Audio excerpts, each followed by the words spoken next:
Hello everyone, today we'll see how to set up and use a stone oven for cooking. So these stone ovens, they originate from the South Seas. You can find them pretty much everywhere, and there are many different versions. So they're called Tahitian ovens, Polynesian ovens, stone ovens, earth ovens, and basically all of these work on the same principles. Today I'm going to show you the model that's often used in survival situations. It's a model that's particularly, as you'll see, suited for small groups. So, of course, we start by cleaning the plot, and then we'll begin building the oven. Strictly speaking, you'll see it's relatively archaic, and that's exactly what interests us in survival situations. So, first thing, we're just going to dig, we're going to get started.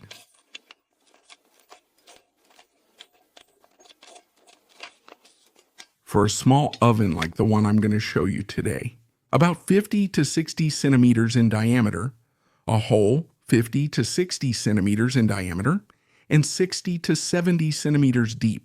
So, one important thing, I make sure to put the pile of dirt right next to it nice and tidy, because I'm going to use it again later.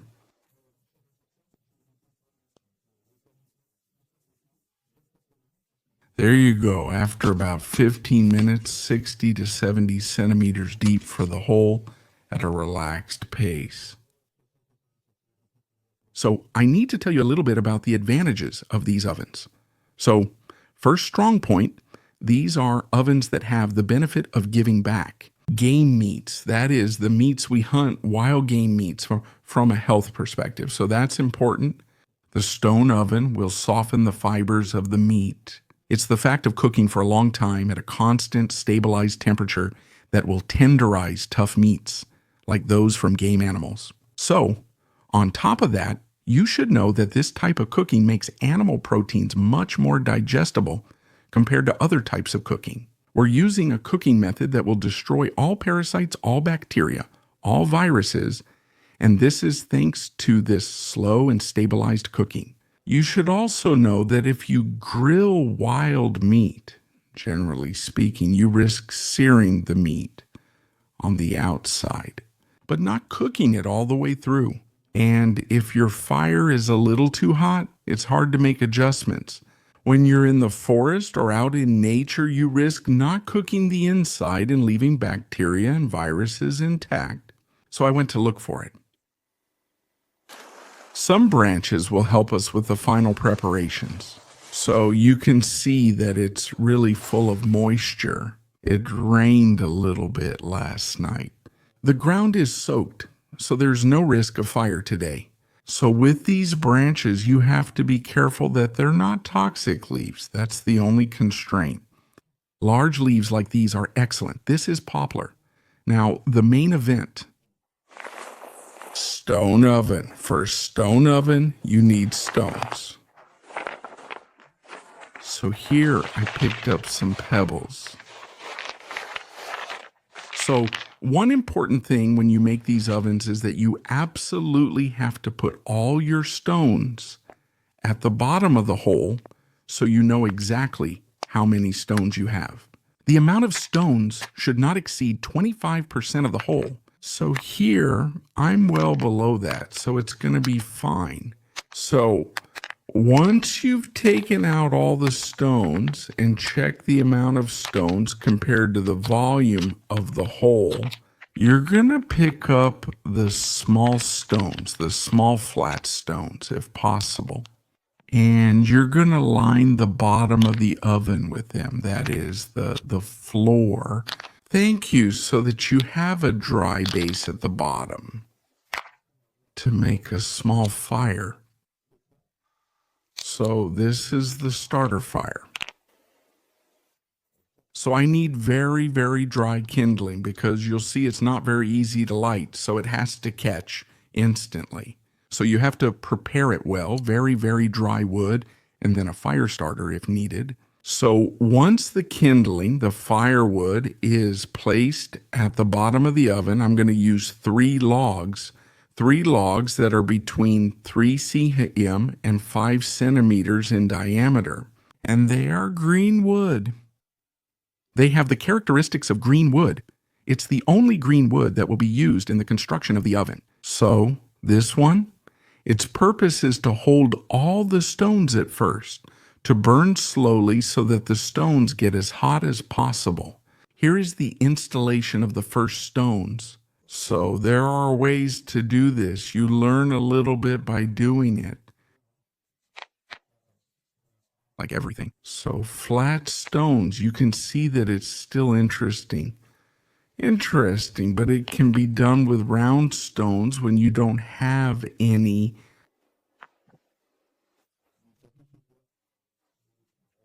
There you go.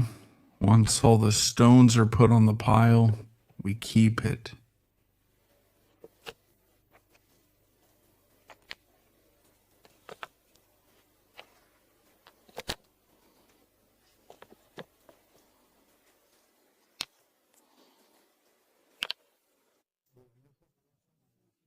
So you need to keep quite a bit of wood, especially stick wood, to maybe put inside if there isn't enough, if it doesn't start quickly enough, and to revive the fire if needed. So you still need to have wood in reserve. That's pretty important. So here we can see that it's done in a really rustic way. So here I'm going to cut them fairly thin to have a slightly faster cooking time. So that's experience that will determine your cuts a little bit. Vegetables, of meat. So here it's carrots, but it could be any other root vegetable. Fruits, vegetables, everything can be cooked in this oven.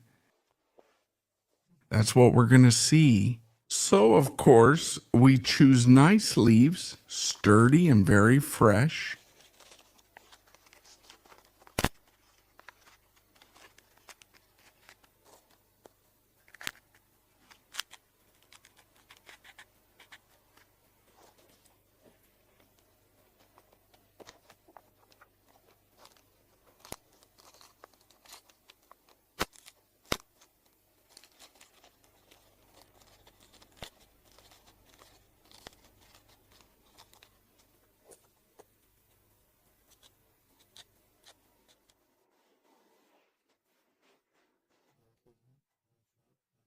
We can double them up so that the food is well contained.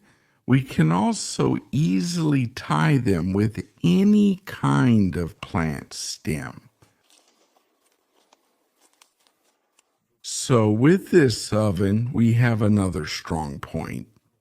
For our activities in particular, we need very few materials. The oven can be built quickly, and it requires little energy. So you should know that to set up the oven, it takes about an hour. And from the moment the fire is lit, it takes another hour before you can close the oven. We'll take a look at that together. So another advantage of this oven is that we'll be able to cook all the natural resources that we can collect at the same time in the oven.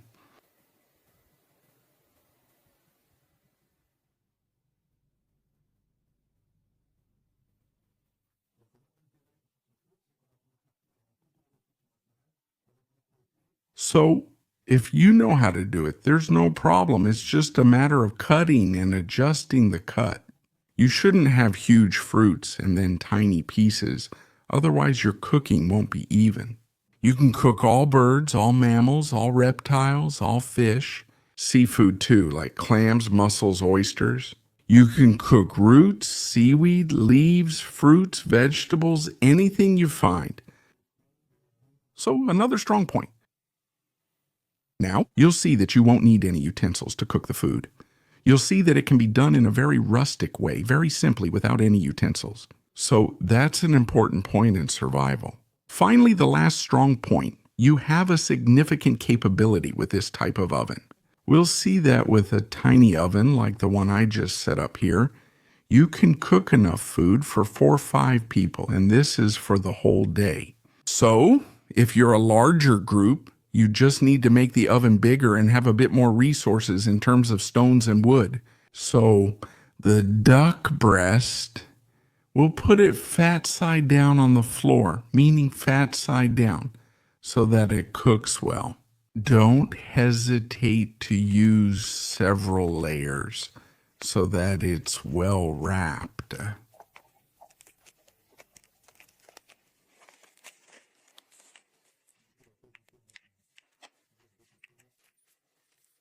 So when you make this kind of oven, there are a few guidelines that are important to follow.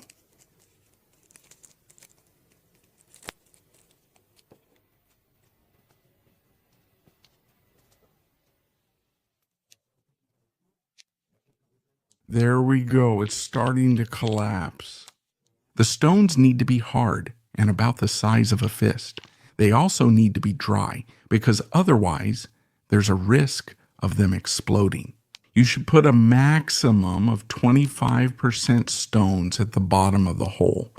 So that's very important. Otherwise, you'll end up with too many coals and stones and it'll fill up the hole. So 25%. At first, you do the test like we did together. And then there should be more wood than stones. That's an important guideline too. Always more wood than stones. For cooking with big pieces and small pieces, it will take about 2 hours. To give you a reference, for example, for potatoes, you'll need about 3 hours. And for leg of lamb, large vegetables, and large fruits, you'll need 6 hours. So that's it. It's the equivalent of steam cooking. We'll see it. If you leave your food in longer than that, if you leave it for 7 hours, 8 hours, 10 hours, it will only get better. Overall, you won't lose them. They'll even get better. So there you go. The stones are nice and hot. I'm going to start the most interesting part. We're going to keep burning. And the stones? So I'm removing the big pieces. So before closing the oven, so 501, we take a big pestle like this in order to flatten the sole, which is really very, very hot. So here we have a really high temperature, and it's a mixture of stones and embers inside. So now I'm going to smother the fire as quickly as possible by adding leaves. I make a layer a few centimeters thick, and that really smothers the fire. Now I'm going to add all the food, so the duck breast with the fat side down, potatoes, and so on. For the rest, it doesn't matter.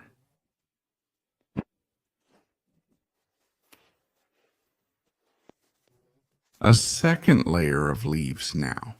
2. The food is in the oven.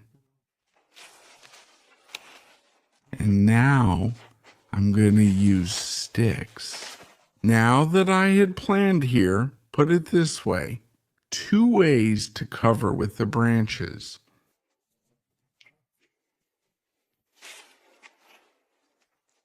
So it's important to seal all this up as quickly as possible so that the temperature drops as little as possible.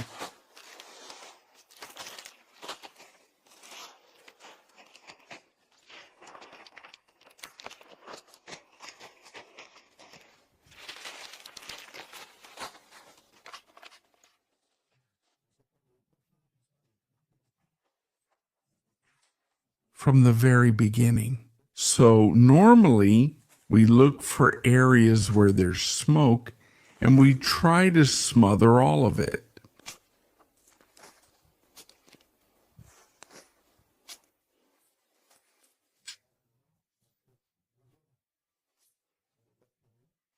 So that there's as little oxygen as possible inside. In the end, it's the earth that will make it airtight.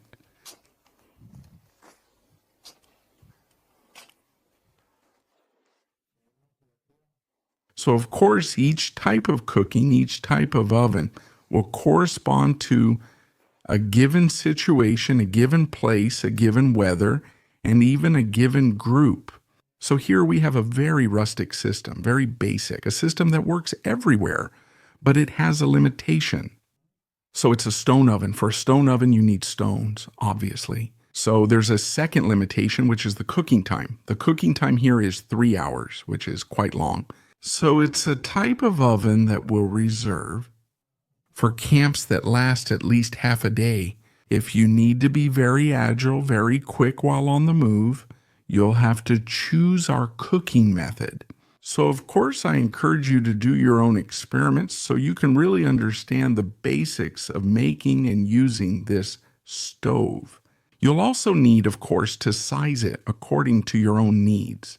You'll see that this is one of the safest and most versatile cooking methods out there, especially if you happen to eat game meat. There are certain animals like bon in the tropics. If you eat monkey, for example, these are meats that are really full of parasites, and you'll have to use this type of cooking or boil it for a very long time if you have the equipment.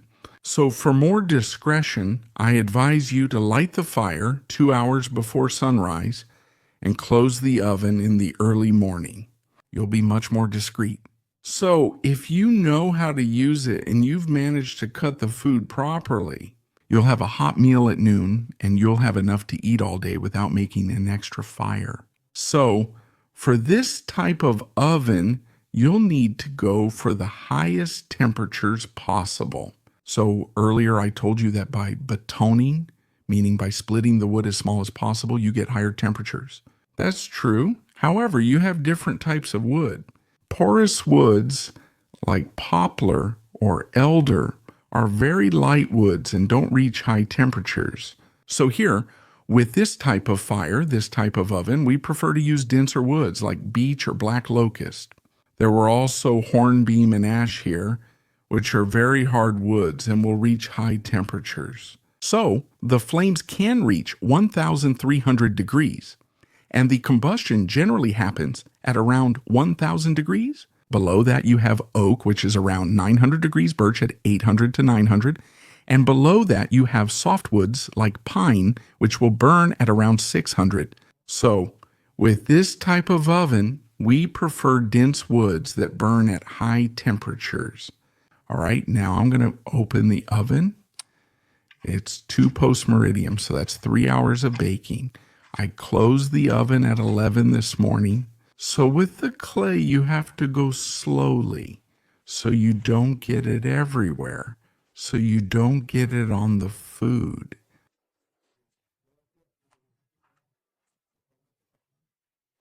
So here you can really feel the heat still. No problem anyway.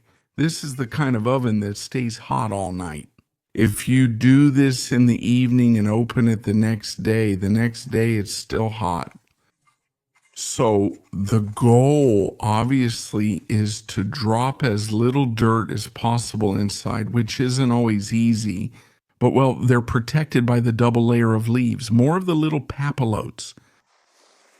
So now we're going to retrieve the food. There you go, all the ones I put in at the beginning.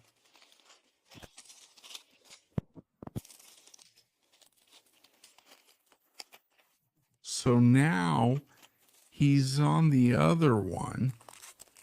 We're going to focus on him in particular.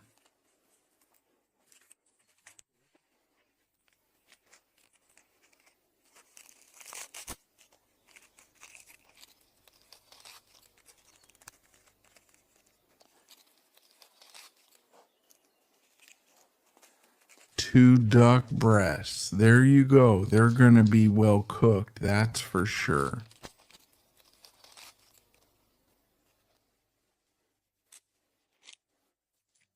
It's burning hot. Potatoes, they're perfect, apparently. The broccoli, they're nice too.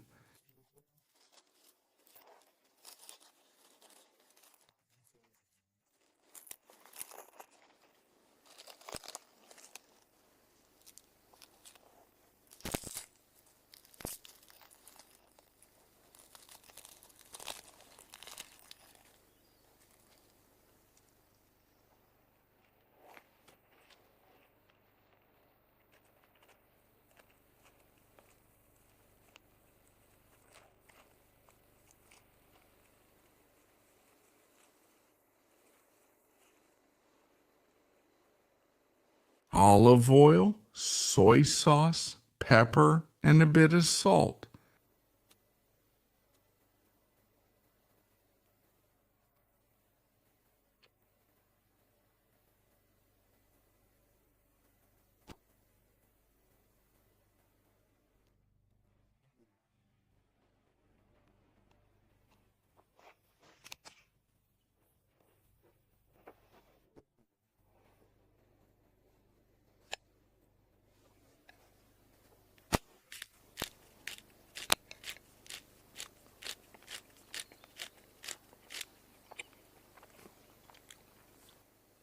So this savory, it's going to nicely replace thyme to improve the sauce.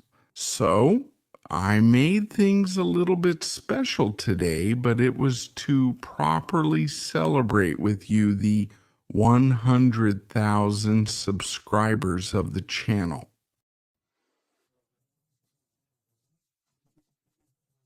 That said, this oven type remains highly effective for survival, and I suggest learning to use it. I'm going to have lunch now, so I wish you a good meal. And above all, see you soon for new videos. Excellent, powerful at the core, perfectly steamed shallots, the serpole. It really moves me. Extraordinary.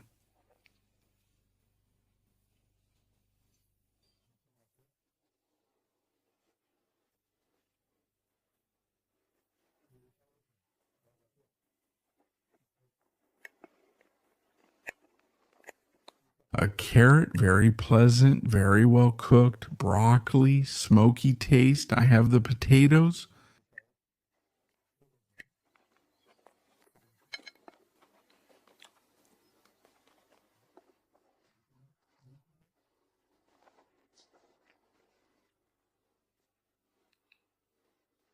Three hours as expected. Perfect. As it should be.